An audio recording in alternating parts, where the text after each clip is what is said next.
All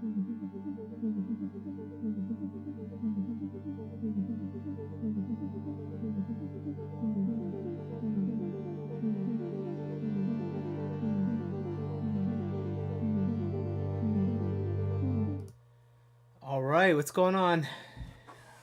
Oh, you know what? I forgot to put this line on. Sorry, guys. I was like working on records up until like 2 minutes ago. A little bit better. So yeah, welcome and everyone joining Ravager 13. What's good? Thanks for joining. Today, Paul, Starkey, we're going to be basically talking about another record off of my forthcoming album out May 16th, Vacuum State on Android's Dungeon. Today is a Bandcamp Friday, so if you want to pre-order the record, you can get 2 of the tracks that we talked about last week right away. If you get it, it's Cannons and Martian Code, which I've done breakdowns for already. If, like I said, if you get it now, you'll get those 2 songs right away. And, while I'm at it, I'll just mention, if you're in the Denver area, we're doing a record release show June 13th at the Black Box Theater. It's going to be fun. The lineup is killer. Sinistar, Muxmul, and Siva, and me. And, yeah, it's going to be fun. It's June 13th at the Black Box in Denver. And, yeah, so we're going to talk about Burnt today. I'm going to do a full rundown of that song. Looks like everything is working, so that's good so far. Also, this record was premiered a couple years ago by my buddy Machine Drum on his Rinse show. So you can see 2 years ago. And it's been up on my SoundCloud. It's not the whole song. But yeah, this record's been around for a little bit, at least for my purposes. Actually, no, it's almost 3 years ago, 2022. So this record I made, and no one's really heard it, except for people who checked it out on this show. And now it's on this LP. So let's get into it.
All right, so that's the record. Thanks, Meat Bob, sorry for joining the chat.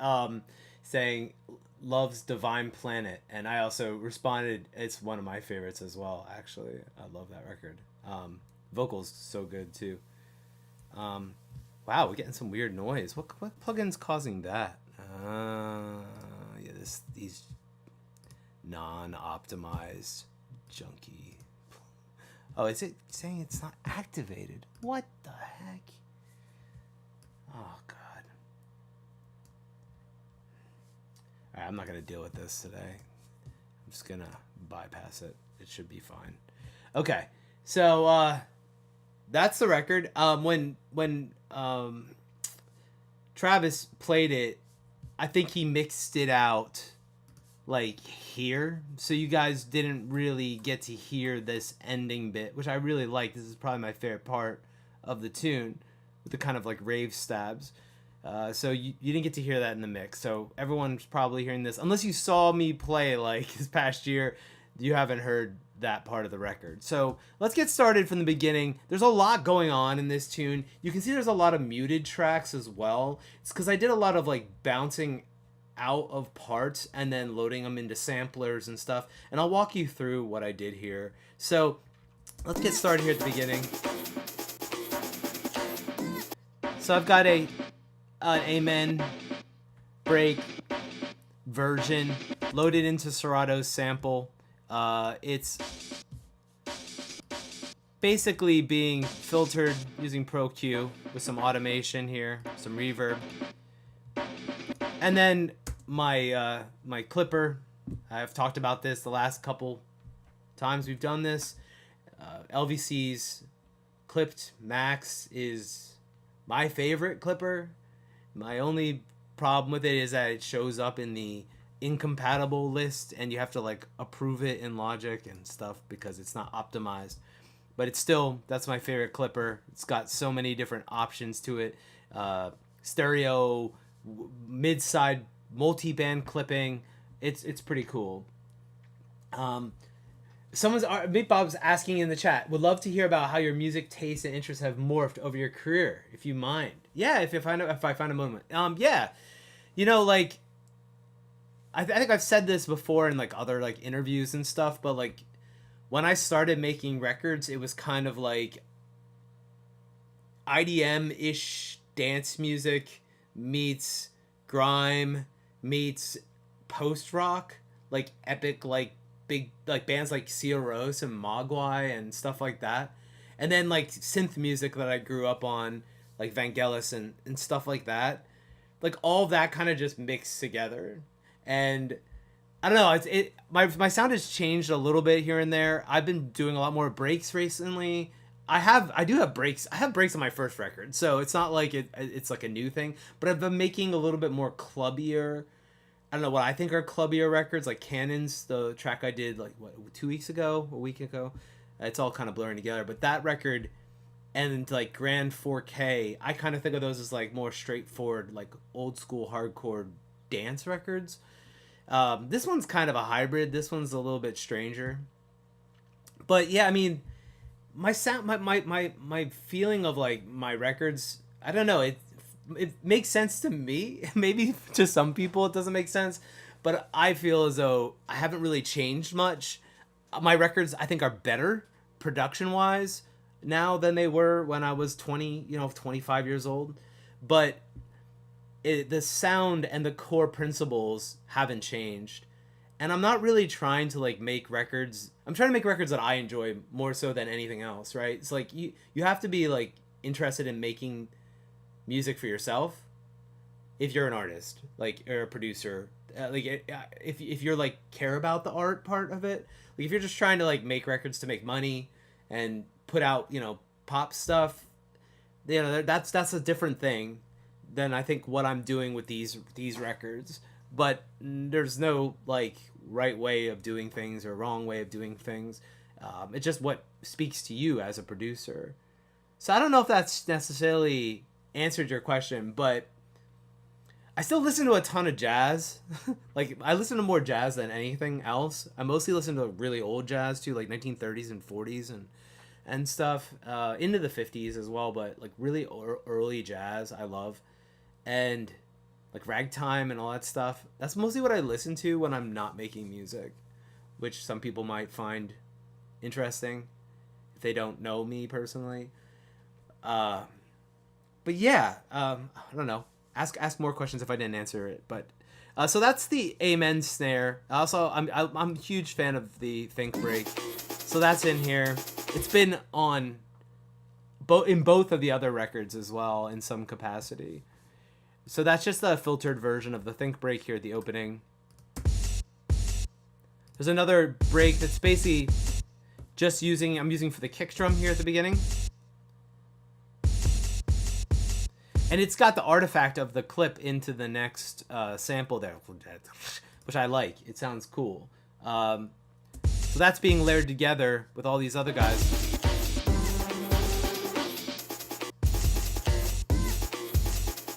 to make that drum pattern in the beginning. Now the lead sound is a Serum sound. I grabbed a preset just jumping around. I don't know if this is the actual preset or if I've changed it, but this is what I started with.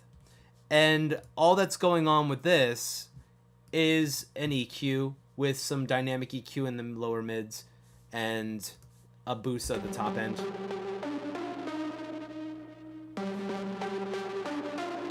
Now if I take this off, you can hear how dark and muddy it is.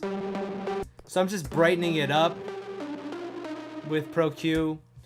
I have some modulation happening with my filter here. This is kind of like just a super saw, right? That's all it is.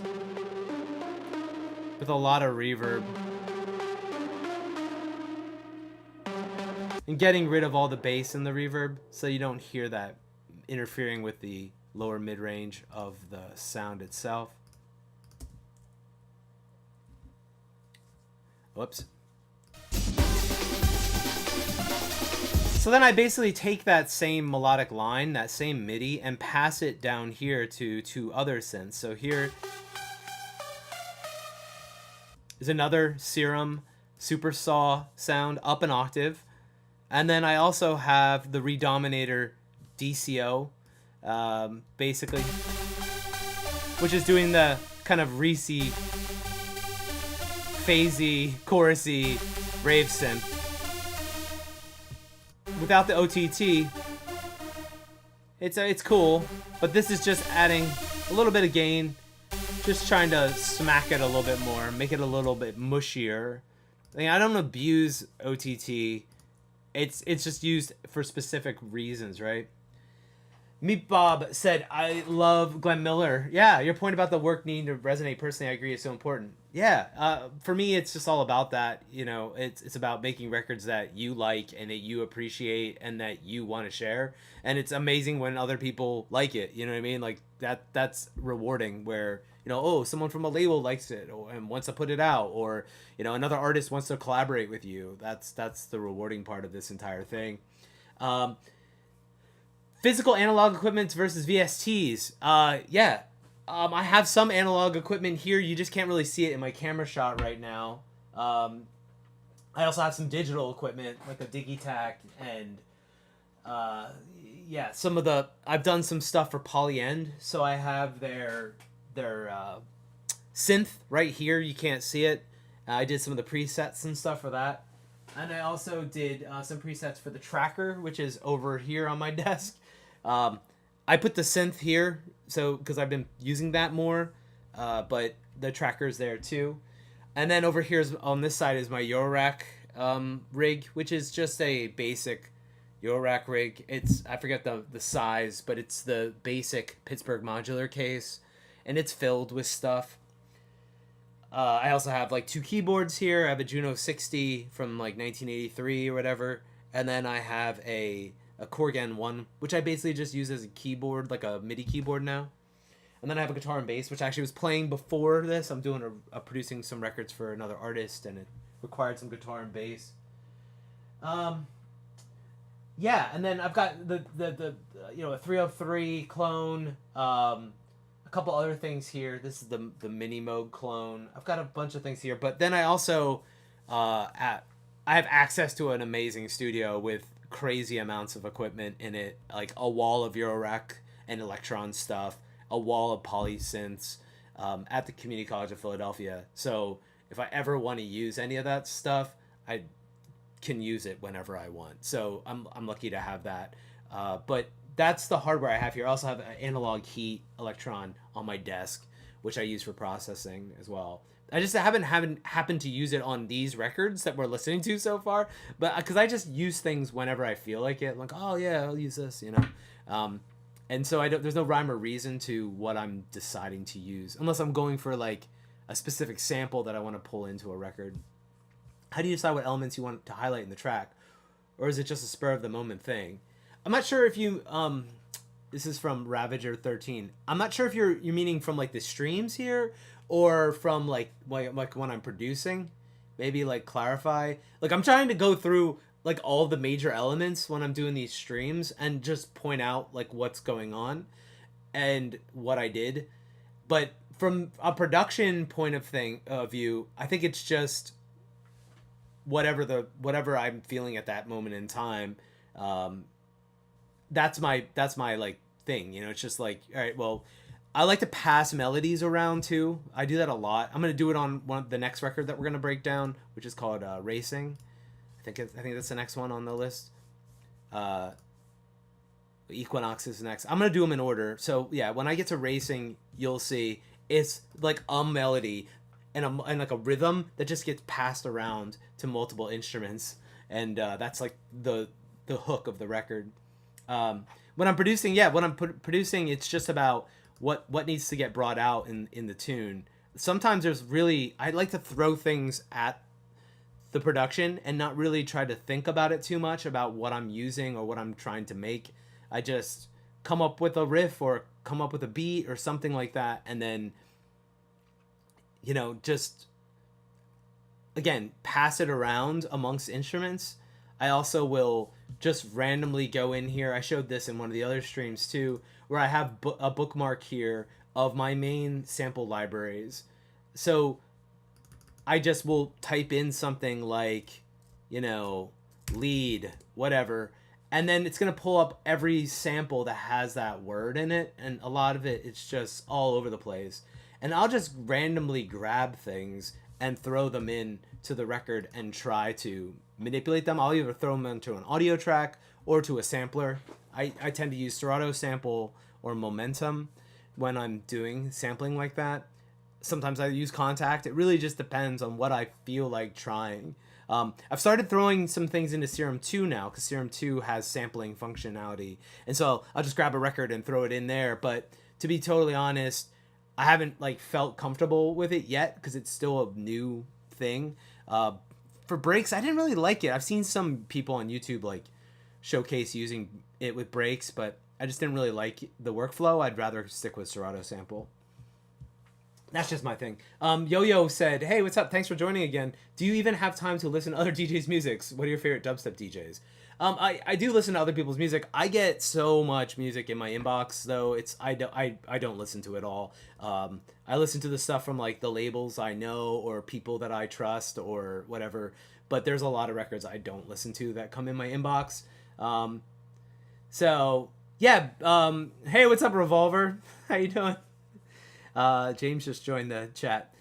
So basically, I do listen to other people's music. Dubstep DJs I like. Most of the dubstep DJs that I like are older. I just did a remix for. I don't want to pull up my list, because I'm gonna, if I pull up my thing, my actual like YouTube or whatever, or the Apple Music, there's gonna be records on there that you probably shouldn't see. So I'm just gonna see. So yeah, I did a remix called, I was looking for the name of the song. It's called Shark for Centauri, which is on Android's Dungeon Radio, who are putting out my record. He's making some killer dubstep right now. What else? I mean, there's also things that are like dubstep adjacent, which I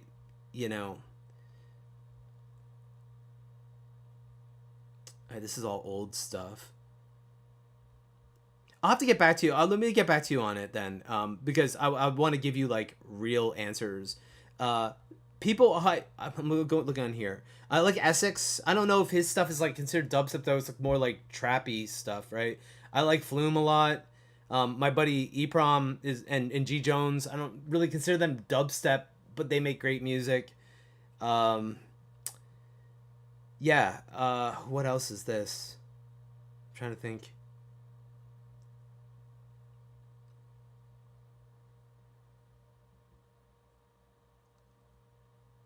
I don't know if you would consider Peekaboo's stuff dubstep. I mean, some of it is. I like his stuff as well. I'm just trying to pull out like people who you might know as well, like name wise. Yeah, but that's it. How is your routing set up for this track? James, Mr. Revolver is asking. He's a killer producer, by the way. You should check out his stuff. RVLVR. We've done a lot of stuff together. But basically, this is just all kind of routing wherever it needs to route.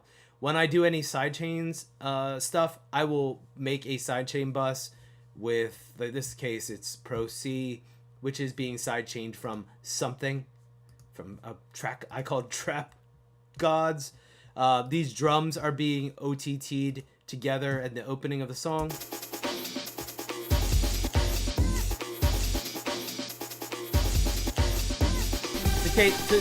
To make that super compressed sound. So, alright.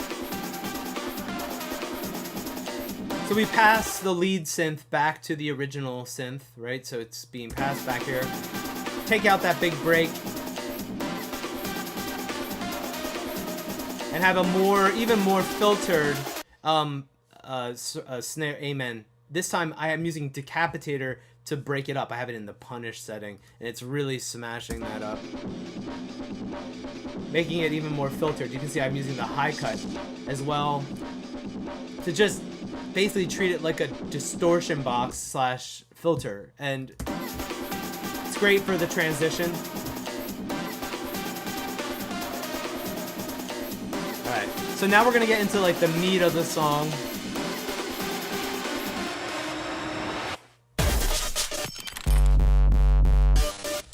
So you can see here, I got a lot of, I'm automating mutes. I put in this, like, I use this trap hat loop and cut it up into lots of pieces and basically manipulated it and muted different sections to create the rhythm that I wanted to create.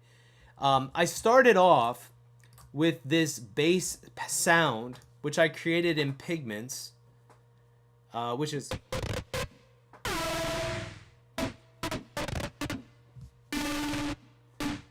right? And so I bounce that out into this.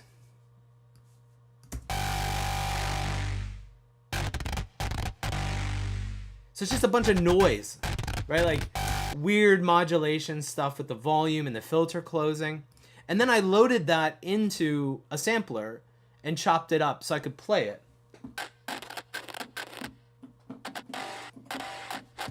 And you can hear it's being filtered. Right, so I'm using it as a rhythmic element and a little bit of a musical element to fill in the space in between these other parts. So let's listen to that.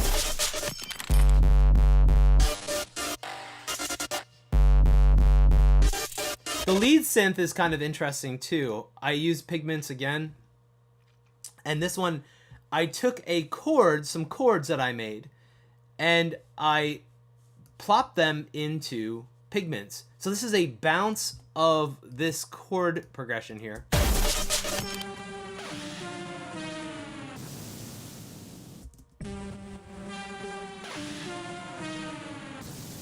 So you can hear that's like a slowed down version of the same synths that you heard at the very beginning of the song. That bum bum bum bum bum bum bum, right?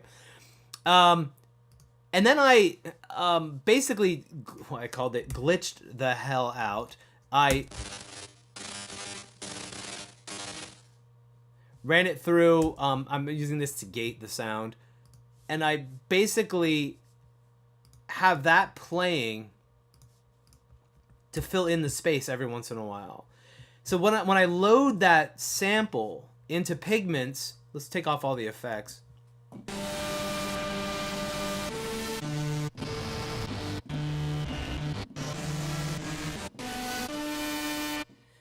Right, so I formed chords and then loaded it into the granular engine, and then I'm using Smack Attack to make the transient a little bit stronger.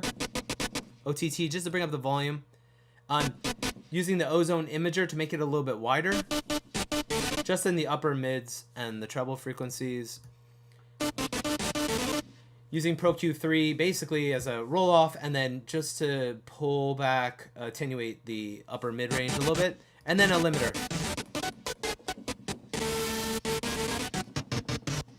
So I'm just using that one little section of that to create this interesting lead.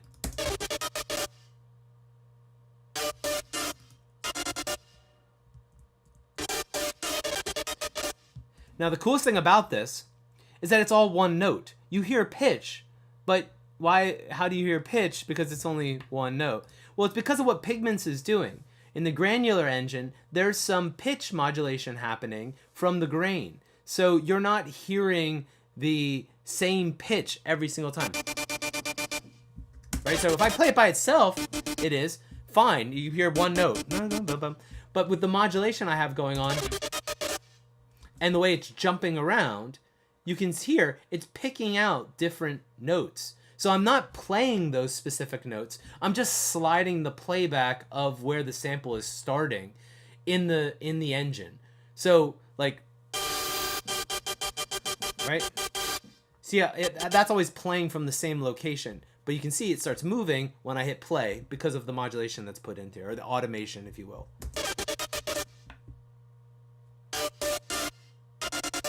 So it's basically scanning through the sample and changing the start position every single time. It basically makes it a little bit weirder and stranger, and like, so you're not hearing the same thing every single time. Yeah, all that is embedded here into the automation that you see, and it's just copied and pasted. You can see there's a couple changes as it goes, but this, right, it's all kind of the same until it gets here, which makes it more interesting, I think. Cool. So let's...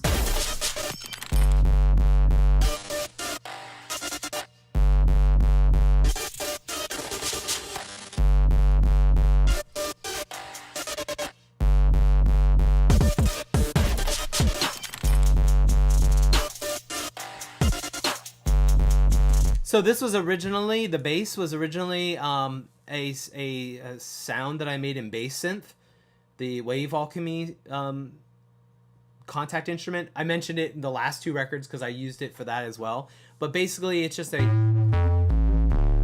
bass sound. It started with a preset that they call anti-junk. It could have changed, or maybe it's exactly the same as the original. But basically I exported that out and then loaded it in as a sample so I could pick the one sample that I really liked out of that MIDI, and I duplicated it. So the bass is exactly the same every single time. And so without the processing, let's hear what that sounds like. That's what it sounds like. I'm snapping the transient. You can hear that difference, right? It's kind of weak, and I'm also taking all the sustain out, using the black box to add saturation. You can hear that, a little bit of distortion. And then I slammed it with overdrive. I probably don't even need this plugin in there. Oh, it's different. The tone's different, right? Here.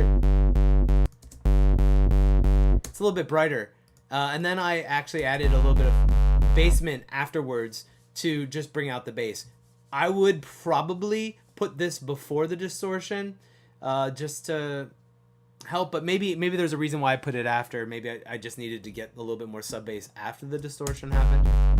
But you can hear that dramatically modifies the tone and adds some girth to the sound. So that's that bass.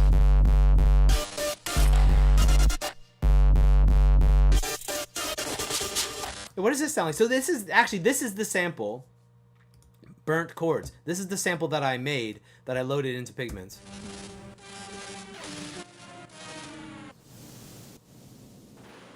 There he goes.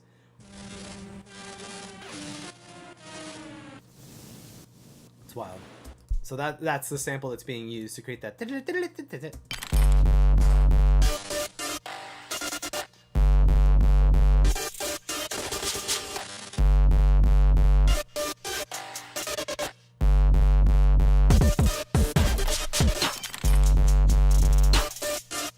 There's some drum things here.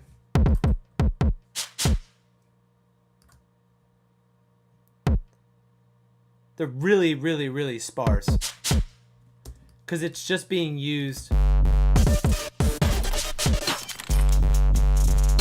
fill in the space around everything else that's going on. And remember, this bass thing is going on too. This is that bass that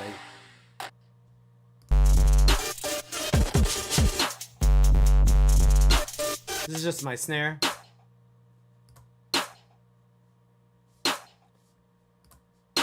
What am I doing on this thing? Let's listen to this. It's just a clank, a classic clank snare. I've got it going through. Some clipping, bass is a distortion using the Big Al pre.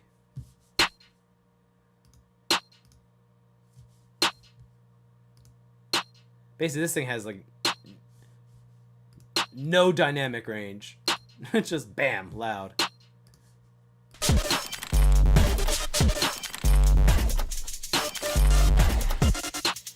There's hi-hats.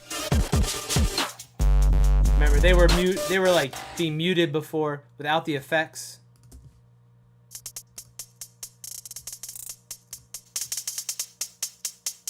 A little bit of RC20 after the reverb. And then to mess it up, I'm using Spec Ops, which I use a lot to kind of dirty things up and make them strange. And it's making it stereo too. And I just used a little bit of dynamic EQ at the top end to pull back and tame the top end.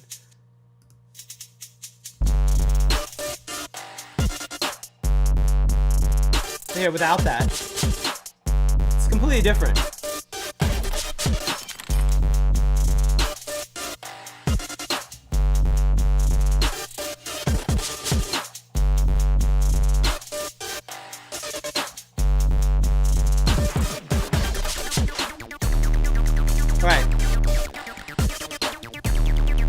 So next section is just the bass changes, right? And we have this introduction of the acid line. I didn't use hardware for this. I used the ABL3 Audio Realism clone, which is my favorite of the clones.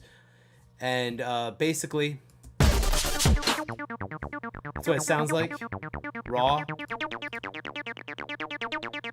I'm using Volcano 3 to roll off the bottom end. I'm basically just using it as a filter. I'm using OTT basically as distortion, multi-band distortion, to just kind of make it nastier. And then send it through some bit crushing distortion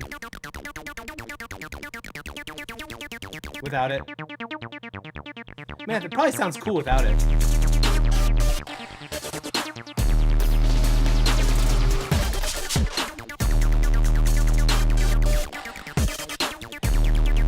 With all the big bass like tones and the snares and all that other stuff going on, you kind of lose the distortion in this part. Like it's really distorted when you hear it solo, but when you hear it in the mix, it sounds pretty solid, I think. Hey, what's up, Supreme Overlord? Welcome. Thanks for joining in again. We're just going through this track, Burnt. Let's go. Burnt.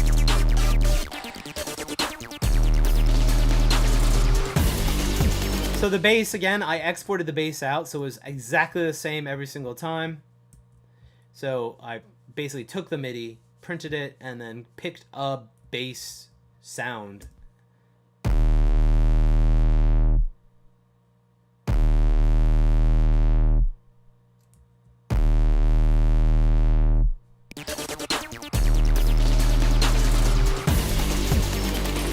course, there's all sorts of weird things happening here, like a little...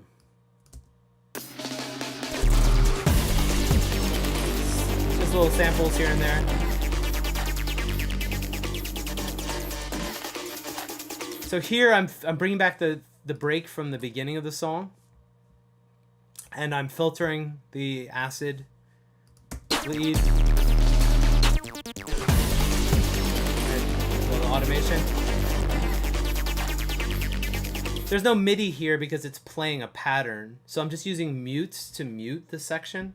Because it's just playing one pattern. The thing just repeats the whole record. It's the same like acid line when it comes in here and then when it at the end. It's just the filter and everything else is different.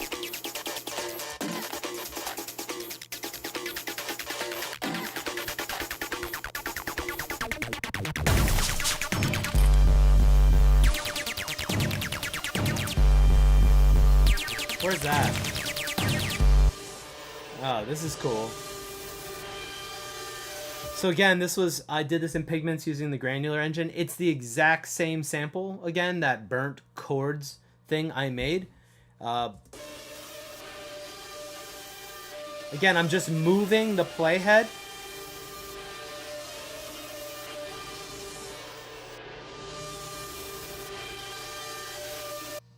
So by moving the playhead, I'm just changing the notes because this is the stretched out version of this. The whole record is based off of this one thing. If you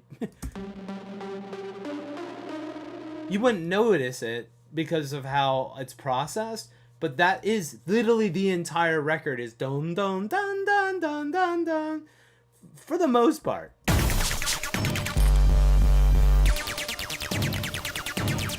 I'm just scanning through it in different orders.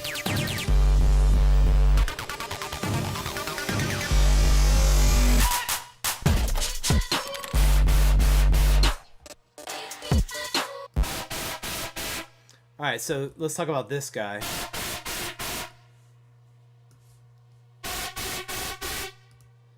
So this is a serum patch. It's a super saw.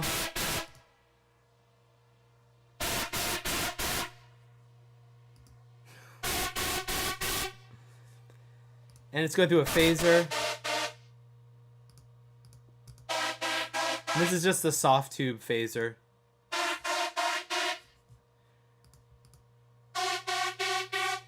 A little bit of reverb. I'm using the Space Designer. And then I ran it through the same distortion. Just to add literally like white noise distortion at the top. And that's being blended with the bass. These are the vocals. It's just a random sample. Just put into a Serato sample.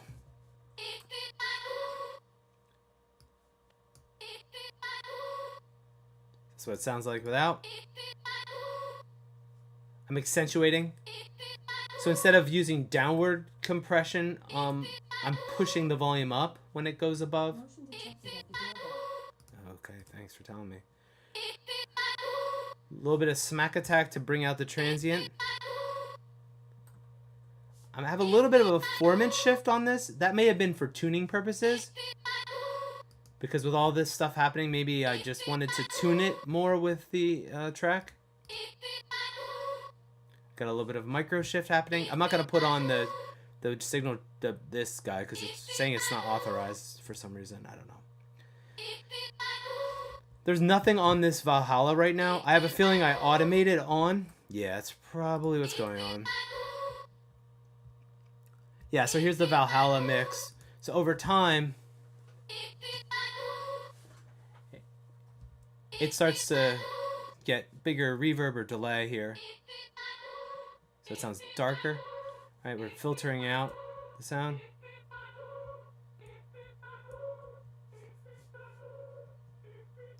So let's hear what this sounds like in context. Buzzy, buzzy. Yeah.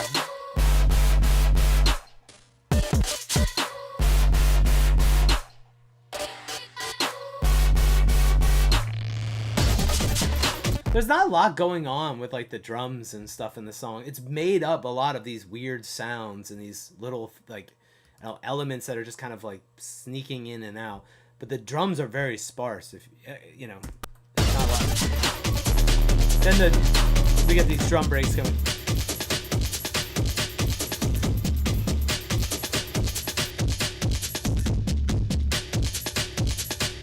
So this is what it sounds like without the effects.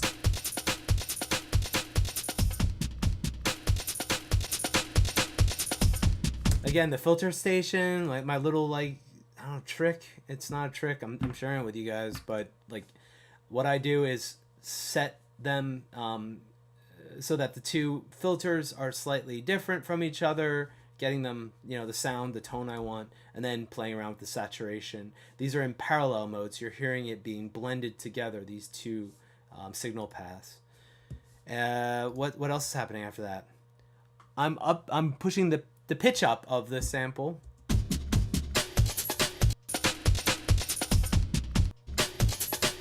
You can hear that. Adding a little bit of bass. Without. With. I'm using Volcano probably as a filter, yeah. Just getting it to sound how I want it to sound, and then I'm using my clipper. And here I'm really distorting it, right? Oh, it's hard. Look at that. And that's just by, you know, taste-wise. It's totally on purpose.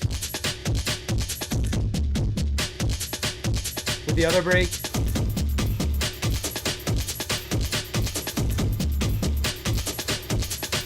without the distortion, it's a different record, right? It sounds completely different. So let's hear what that sounds like in context.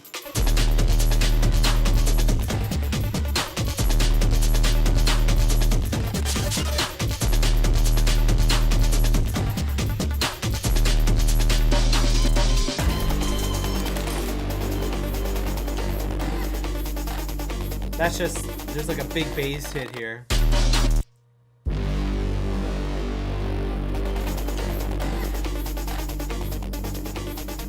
This is another Wave Alchemy bass synth patch that I mess with, and just a little bit of compression.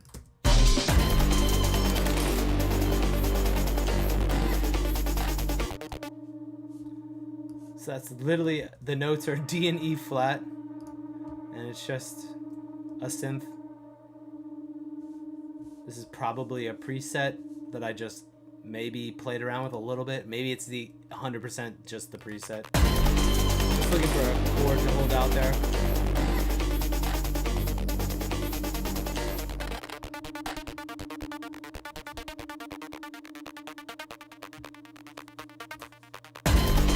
You hear how the acid line is getting completely broken up here at the end.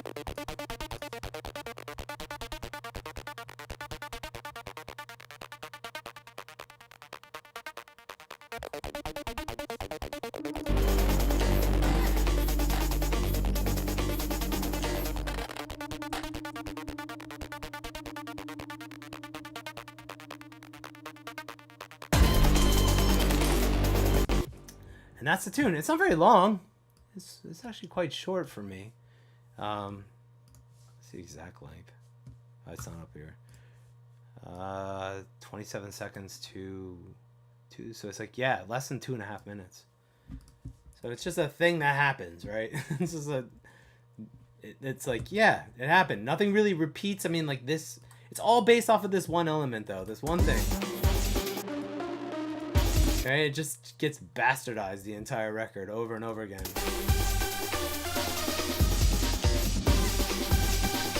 And remember, that whole bit there is all this. It's just...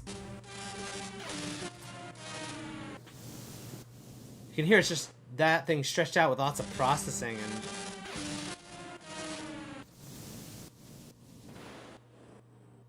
So I just loaded that into the sampler, and I'm basically...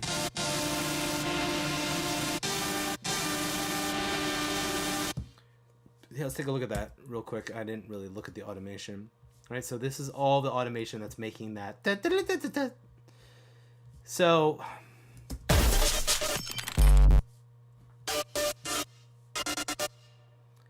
So that's just the dry wet of the effects. This is the reverb length. So this is the big one, the sample one start. So if I take that off, what you hear, it's just playing from the same location. So if I turn that back on, so that's just this knob right here. So if I,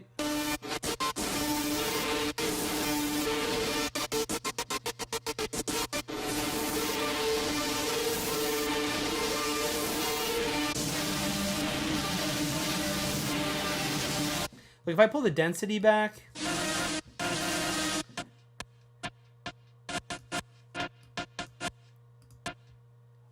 I'm gonna completely mess this up, but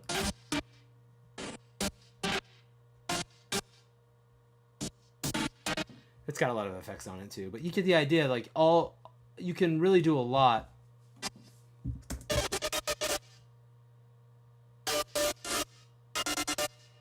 So you can see I'm just automating the size bigger and the density bigger, and then changing the start position.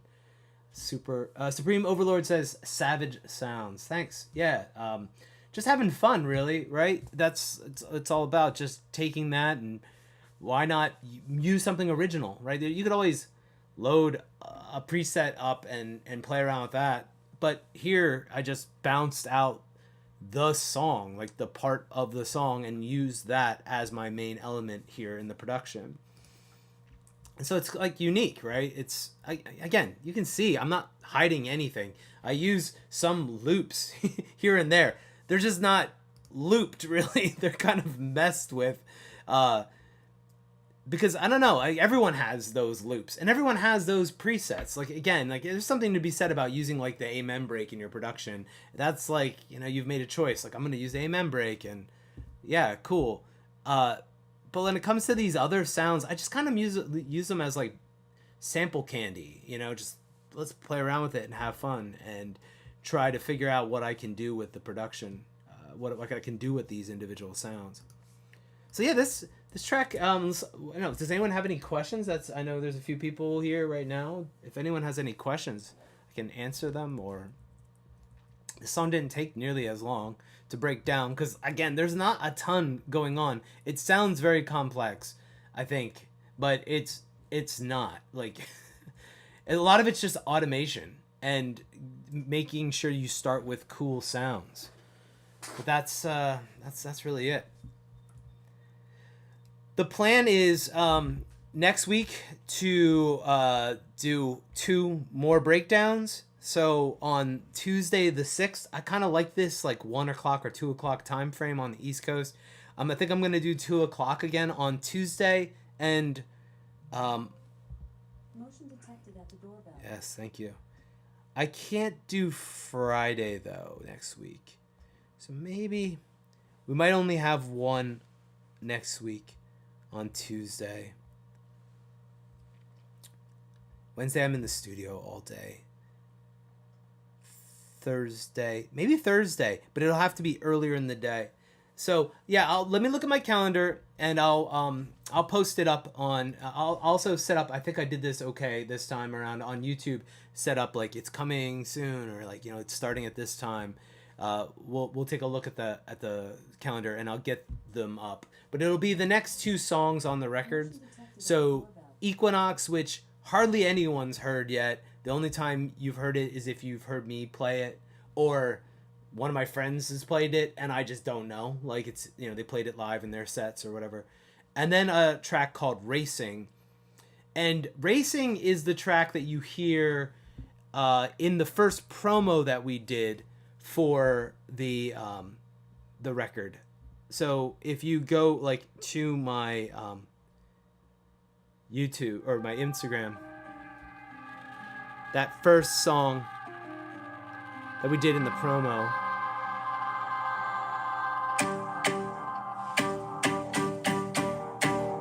which has these like piano and string samples. It's obviously edited for this promo video, but that's the tune that we'll do probably Wednesday. So it'll be back-to-back days next week, Tuesday and Wednesday. I've also started talking to... I'll switch the camera. I started talking to some other artists that I work with and asking if they were okay with me breaking down their tracks. So doing some vocal stuff as well, so you can see some of the vocal production, and they were all into it. So I'll probably, once I do these records from this album, I want to do one on mastering. I'll talk to you about the Atmos mixing, and then we'll probably start looking at other records, like other people's records. Like there's an artist that I've been doing some production for named Chaz Love, and he's open for me to show you some of his tracks. So we'll do that in the very near future as well.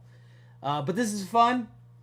I think I'll call it a day. We're at almost an hour anyways, funny enough. But yeah, if just a reminder, today is what I guess Bandcamp Friday, right? Isn't that what they call it? Bandcamp Friday, where they don't take a cut. So if you want to support us, support the label, pick it up today, pre-order the digital, whatever you'd like to do if you're interested in that. If you don't buy records, then don't. May 16th, it'll be available on Spotify and Apple Music and all those places, wherever you listen to your music. So you can wait till then and check it out there. And yeah, that's it. I was just like pointing at the page, right? Like, oh, like you guys could see it. I forgot to switch it over. So yeah, this is what I'm talking about. So you can check it out. We're gonna do a listening party on May 18th. That's fun. Why May 18th?